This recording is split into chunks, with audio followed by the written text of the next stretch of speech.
This is the Jaecoo 5 and it's a bit like an Omega Swatch watch because it looks like a premium product but it doesn't have a premium price. Yes, that looks like a Range Rover but it's a fraction of the cost. Now in this video I'm going to talk you around this car, I'm going to tell you everything you need to know, talk you around the exterior design. This is really bad. Show you the interior. Blow it on me, no blow it on you. Try its tech. Baby, you're not that kind. I'm going to take it for a drive and put it through a series of tests. Wasn't expecting that. And I'll reveal some good things about it. Wow, that is so good. And some bad things about it. And at the end, I'll give you my verdict. Anyway, I'm Matt Watson and you're watching Car Wow.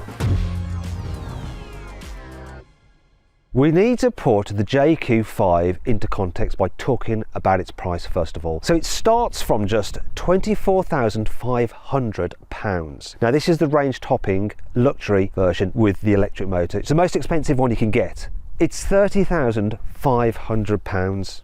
There is only one option you can fit to this car and it's the paint. Normally they just come in white. If you want a different colour, it's an extra 500 quid. And that's it. Comes fully loaded. And do you know what? From the front, it looks more expensive than £30,500, doesn't it? It looks, I was going to say it looks like a Range Rover Velar, sort of. In fact, as we walk around it, you'll see that it's kind of different bits of Range Rover. Here at the front, being the electric version, you don't have a grille like you do on the internal combustion engine car, but it looks smart. It really does. And do you know what? Looks are a key selling point for any new car, and I think they've got it right with this. Now, down the side, alloy wheels, they're all 18 inches. There's no options. And from the side, it's just pure Range Rover Evoque, isn't it? Apart from this bit, maybe a bit more Range Rover Sport. And then when we come to the back, then it's the Range Rover Evoque again. If I was Jaguar Land Rover, I'd be bloody livid. But they're a little bit distracted right now with some other issues. Another thing that they've clearly copied from Land Rover is this, the windscreen wiper for the back window, which is hidden up there. Actually, let's just put it on. There we go, look, got some music playing as well. Is that the stereo? Is that the welcome music for the car? The car has welcome music. Oh my goodness, I've just noticed this is really bad. Can you see the paint is mismatched? That's way lighter than that. Oh dear, that is not quite so Range Rover, is it? You don't expect to see that sort of problem on a brand new car. And there's something else about this Jaecoo that surprised me, this time on the inside. This car's interior feels much more expensive than the actual cost of the car. I really do think that if you buy this, you're gonna be like, whoa, this is good value for money. Because first of all, the design, it's minimalistic, it looks good. It sort of has, once again, a Range Rover vibe. It's got good tech in it as well. I'll get into that in a moment. But generally, the material quality, especially higher up, is really nice. This being the top spec car means you get like leatherette on the seats and stuff. That feels really good. And it's only really when you start to go lower down the cabin that things feel a bit cheap and scratchy, but no worse than like a BMW or an Audi these days. And then there's other things that you touch which just feel much more expensive than the similar thing in a BMW. It's like these switches. So this is the gear select lever, that feels nice. So too does the indicators, like that. I'm actually very, very impressed. So let's talk about the tech, because the Chinese do good tech. Now yes, I know that there's no physical buttons for the climate control, but the menu is quite easy to access and to operate. You can also use voice commands as well. The actual car menus themselves, very easy to go through. They're nicely laid out. You've got some quick controls there. You can look at all your charging stuff. You've got your vehicle settings, and there's so many different things that you can actually set and like configure on this car. It's really, really quite good. And then you've got all your driver assistance, so you can go into things such as like your speed limit assist, so you turn all that stuff off if it annoys you. You need to do this before you drive, like lane departure warning, you want to be turning that off before you're driving. So it's all in one simple menu. And then you find out that, look, I've got stuff like door opening warning, I've got blind spot detection, I've got rear collision warning, all included in this car. This being the range topper, you also get ambient lighting, and there's all these different colours to choose from. I mean, there is just so much. And the infotainment system, it's bright, it's zippy. If we go into the satellite navigation on it, give me nav. I mean, don't let me down by being slow to load. What are you doing? What is this because it's an early car? Anyway, your vehicle has not activated the SIM card. Who cares? Because what are you going to do? You're going to connect your phone and does it wirelessly. Phone and go to device manager, Android Auto. Let's go into Android Auto. Loads up dead quick. Look at that. Look how zippy that is. Wow, that is so good. Really impressed with that. And I like the fact that it's portrait rather than landscape, because when you're being routed you can see further up the road ahead of you. Here on the digital driver's display, it's not particularly big, but it's got all the information you need, and you can just cycle through some different menus there if you want. The only thing that's lacking is a heads-up display. They've got so much kit on this car that I'm surprised they didn't fit one of those as well, but really at this price point you probably wouldn't expect it. Speaking of which, this being the range topper has some kit on it that you don't get on the entry level car, namely the panoramic glass roof. Normally on other cars that costs like an extra like £1,000 to £1,500. Here it's included in the top spec car. It also gets a heated steering wheel, it gets electrically operated seats, and they're heated and ventilated. You don't get those on the entry level car. You also don't get LED headlamps on the entry level car. That's almost reason enough alone if you're someone like me that's, you know, getting older and their eyesight at night isn't so good. You're going to want this top spec car. Let me talk you through the practicality. So cubby space there, we've got a couple of cup holders there, perfect for holding your cans in place. Wireless charging there. Once again, wireless charging is only available on the top spec car, otherwise you just got this space for storing your mobile phone. Down here there's some more storage, and there's some more storage there, and we've got USB and USB-C there, and a 12 volt, so pretty much every connection you could ever want. And then down here you have large door bins, can take a huge bottle, and an average size glove box. Yeah, it's all good. Vanity mirror, decent size, lighting, nice rear view mirror, like frameless as well, frameless.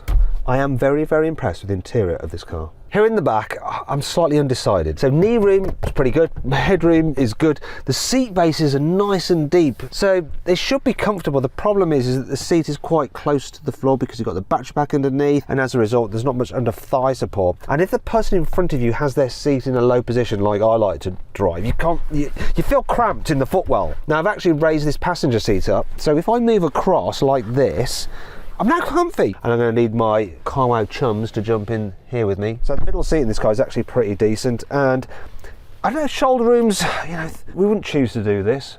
No, but it's okay. But we're not hating it, are we? We're not hating it. No, we're not hating it. Anyway, let's go on with the review. Go on, hop, okay, come on, there we go. Other features here in the rear.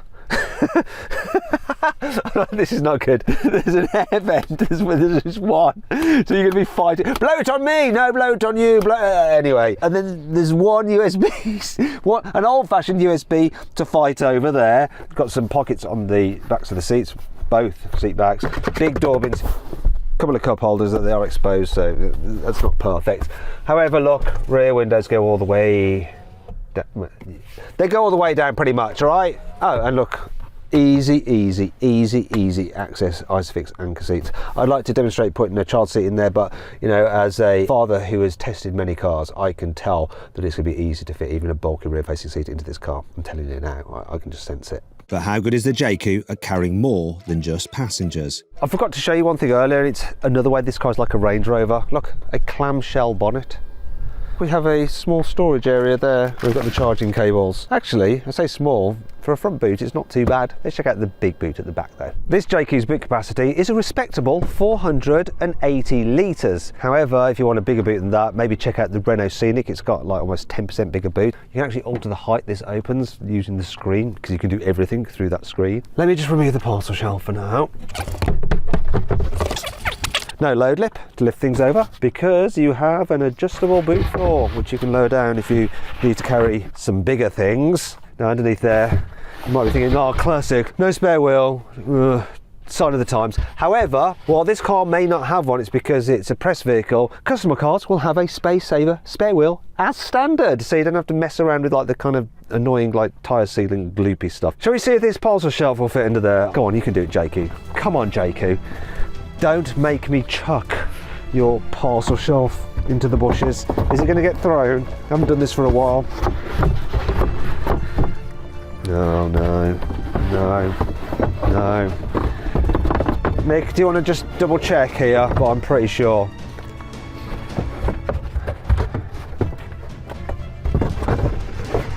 Gotta throw it. Do you know what, Nick? You've never done this before. How long have you been at CarWow? 10 years. Go for it, mate.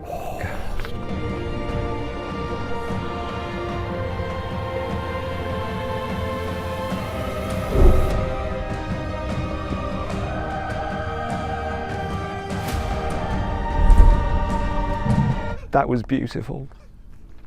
I've taught you well. Anyway, let's go on with the review. Let's roll down the rear seats, so you have to lean in to do it. Up. And then you have a reasonably continuous floor there like that, so it's easy to slide stuff to the front. And you've got some other useful features like 12-volt sockets, you've got hooks to hang things off, you've got some tie-down points. But annoyingly, look at this, bugbear of mine. Seatbelt snag, and then when you put this back up, like it's all going to go wrong, and that brings us to 5 annoying things about the Jaecoo 5. When operating the touchscreen when you're driving, it often helps to rest your elbow on there to steady your arm, you know, so it's not bouncing about all over the place. However, you can't do that when you've got something in this cup holder. Yeah, that doesn't work. You know, sometimes you just need to like manoeuvre your car quickly on the drive to maybe let someone out or whatever. Actually, wait, Matt. Can we just can we get the car back a little bit, please? Actually, this will illustrate the point. So you just jump into your car, right? You want to be quick. You're not going to put your seatbelt on, are you? You're going to move like a few meters. Well, with this car, if you don't put your seatbelt on, it won't release the parking brake. So this happens.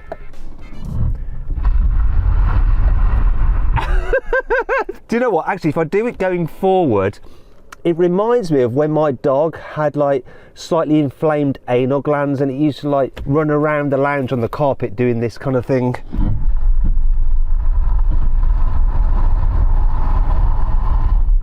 See what I mean? The shiny plastic on the steering wheel is really annoying when you're driving past trees. You get this flickering effect and it's just slightly mesmerising. It's like that scene in the Jungle Book with the blooming snake, isn't it? Most cars are fitted with little air vents behind the bumper which have like these little plastic flaps over them, and when you shut the door it allows the air to vent through those plastic flaps. They just flip up like that and release the air pressure. Here's some working on an old BMW 3 Series that we smashed up. Now you get the idea. Now I'm not entirely sure whether this car is fitted with those vents because when you open and shut the door the boot moves. Watch this. So shut the door. It shouldn't do that. Now I'm used to the odd blank switches in cars, such as the ones that you have down here. They're not too much of a problem. I don't get this one though. So it's for the sunroof, right? That's for opening the blind. And then you think, oh well, that was for opening the roof itself once the blind's gone back, but then it doesn't have an open facility. So why do you have that button there? And then that's doubly annoying if you're obviously in a right-hand drive car because you might just reach up and go, oh no, it's there, I have to press it. Why not just make the whole switch that length? What's going on? However, it's not all bad. Here are 5 cool things about the Jaecoo 5. There really is no need to connect your phone to the car via a cable because not only have you got Apple CarPlay and Android Auto as wireless, you have 50-watt wireless charging with a cooler for your phone. Put it down and let it do its thing. Look, fast wireless charging. Fast. Not only does this car have a pet mode, so you select that if you're going to leave your pet in the car and you can set the temperature. It also has a special cabin filter which when you leave that on it recirculates the air and it removes pet hair from the air. The driver monitoring system in most Chinese cars is a little bit too strict. You know, you just take your eyes off the road for a split second, maybe looking at the infotainment system, and it's like, warning, warning. Now, I found out that the reason it's so strict is that they design it for the Malaysian market, which is like the strictest regulation, so they design it to meet those standards. However, for this new Jaecoo 5, Jaecoo have like made it more European friendly, and apparently it won't trigger so much. But let's find out if that's true or not. You know what I mean, like checking my mirrors and checking what's going on the screen, having a look over there, maybe talking to camera and stuff like that. The attention assist would have kicked off. But look, nothing. Brilliant. And it is turned on. I promise you, look. Look, I can even find it on here. There, it's slid me off now. Finally, because I was looking at the screen for so long, it was like, come on, enough's enough, you idiots. Look at the road. You can change the volume of all the beeps and bongs and alarm tones in this car, including the indicator. So put that on. Is that loud enough for you? If not, get this, alarm tone, move it up. Or, if you just want it silent, have it silent. You can get the Jaecoo 5 with some Bluetooth microphones which will connect to the car's sound system because it has a karaoke mode. So you just start your music up and then get singing. Don't go breaking my heart, I couldn't if I tried. Oh honey, if I get restless, baby you're not that kind. Now that is quite enough silly singing. Let's get back to something a bit more serious. You can get the Jaecoo 5 with either a 1.6 litre turbocharged petrol engine with a 7-speed automatic gearbox. That car has 147 horsepower. So this is the electric version. It has a 61 kilowatt hour battery. It's good for a range apparently of 248 miles, but we'll find out the reality a little later on. And it has 204 horsepower. That's supposed to do 0 to 60 in 7.7 seconds. But what is the reality?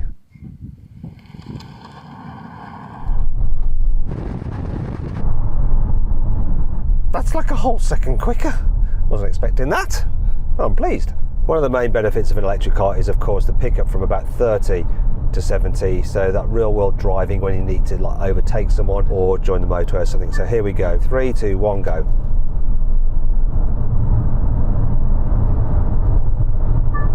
There we go, that's pretty quick. You don't need to go any faster. Now, one of the clear advantages of buying new rather than used is that the car has brand new brakes and brand new tyres. Speaking of which, the tyres on this car are actually pretty decent, so they're Continental, so not a budget tyre. But how well do they perform when it comes to braking? Let's find out by doing a brake test from 60 miles an hour. Now, a lot of people have a hangover from about 20 years ago about Chinese cars not being safe, so don't let yourself down, Jaecoo. I gave it all that I could, 33 metres. It makes me want to go, and I shouldn't do, because I'm middle-aged. Really good. Now, while it's clear that this car performs extremely well when it comes to an emergency braking situation, what's it like just for everyday driving? You see, one of the problems that I find with many electric cars, and Chinese ones in particular, is that the brake pedal can be a bit grabby and feel a bit odd. Now, you can actually configure quite a few of the settings relating to the braking on this car, and Jaecoo claim that they've improved the brake pedal feel compared to their J7, but have they? Well, they haven't got it quite right yet, because when you first press the brake pedal there's like an initial like bite, and then if you press it a bit harder then the braking actually tails off before you pressing it a bit more, then it's like the friction brakes suddenly engage and then it like suddenly brakes heavy again. I'm probably over explaining this, but ultimately the brakes don't feel that natural. You have to kind of think about slowing down smoothly. Now you can try the different options that it has, so I'm going to do it. Then we get brakes, brake pitch, brake sensation links to driving mode, so let's move that from mid. It's a bit better than having it in sport mode. Sport is more grabby, and then there's this brake pitch control. Does it work? Maybe, I don't know, could just be placebo. I like having options to mess with, but I think there's still some room for improvement on the braking. Another problem that I've experienced with quite a few Chinese cars is the steering feel and the throttle pedal response. They can just feel a little bit odd as well. Apparently Jaecoo's also improved those features for this car, so let's see if they've done that properly. The throttle pedal feels natural. You get the kind of amount of shove you expect for how you press the pedal depending on which mode you're in. So if you're in eco, it's steady. If you're in normal, it's normal. And if you're in sport, it responds nicely. And it just picks up speed as you'd expect. The steering, yep, it puts the car where you expect it to. However, it's got a really odd feeling. Regardless of which mode you're in, it's too light, even in sports mode, and there is no feel at all. So if you turn the wheel that much, you get the same amount of weight as if you turn it that much, which is wrong. So it's like totally numb until you go around a corner and you hit a bump there, a little bit of a clunk. I don't know if you noticed it, but there's a little shake of the steering wheel. It's a little bit like when you go to the dentist and they give you the injection, your mouth goes all numb, but they haven't quite hit the spot. And so when they start drilling a bit deeper down, you feel that drill. It's like, oh, why am I suddenly feeling stuff now? And it's the wrong kind of feeling. I don't want to feel this stuff. So yeah, the steering is not perfect. Will most people care? Probably not. Just motoring journalists who need to chat about cars.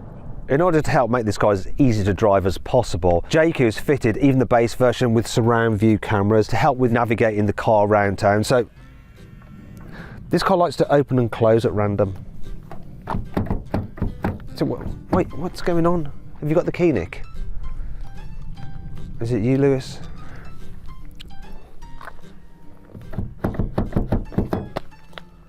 Makes no sense. Okay, anyway. Right, here's me driving it in town for a bit. Before we get into that, let's just talk about the basics. You sit up higher than in like a standard hatchback, but obviously not as high as a Range Rover, which is what this is trying to emulate. But overall, view forward's really good. You can judge the corners of the car. Blind spots aren't too big from this thick pillar. You've got big door mirrors, good view out the back window. That's all absolutely fantastic. And so too is this, look. I indicate and I get this little kind of blind spot warning there so I can see in the corners, but I want to show you something else as well. This car feels quite manoeuvrable. Now I can just press that and I get full surround view. In fact, I'm going to change that to that mode. No, not the side. I don't want the side there. What are we doing, Watson? We've cocked this up, haven't we? We've cocked this up. Oh no, that's perfect. I'll be amazed if I can make it round here because of where that blooming Range Rover. Oh look, snap, they look the same as parked, but this is just ruining my demonstration. Generally, the turning circle is pretty blooming good. Let's get it elsewhere. I'm going to flummox this lady, watch this, I'm going to completely like mess with her head. It's like, what's he doing? What's he going to do? Look, see? Look, I'll just drive around you, my dear. Look, here we go, look, see? Oh no, I don't, I want to hit that. Will I make it round? Look, that says I will. Let's go to that. No, don't want to get me fake. Wait.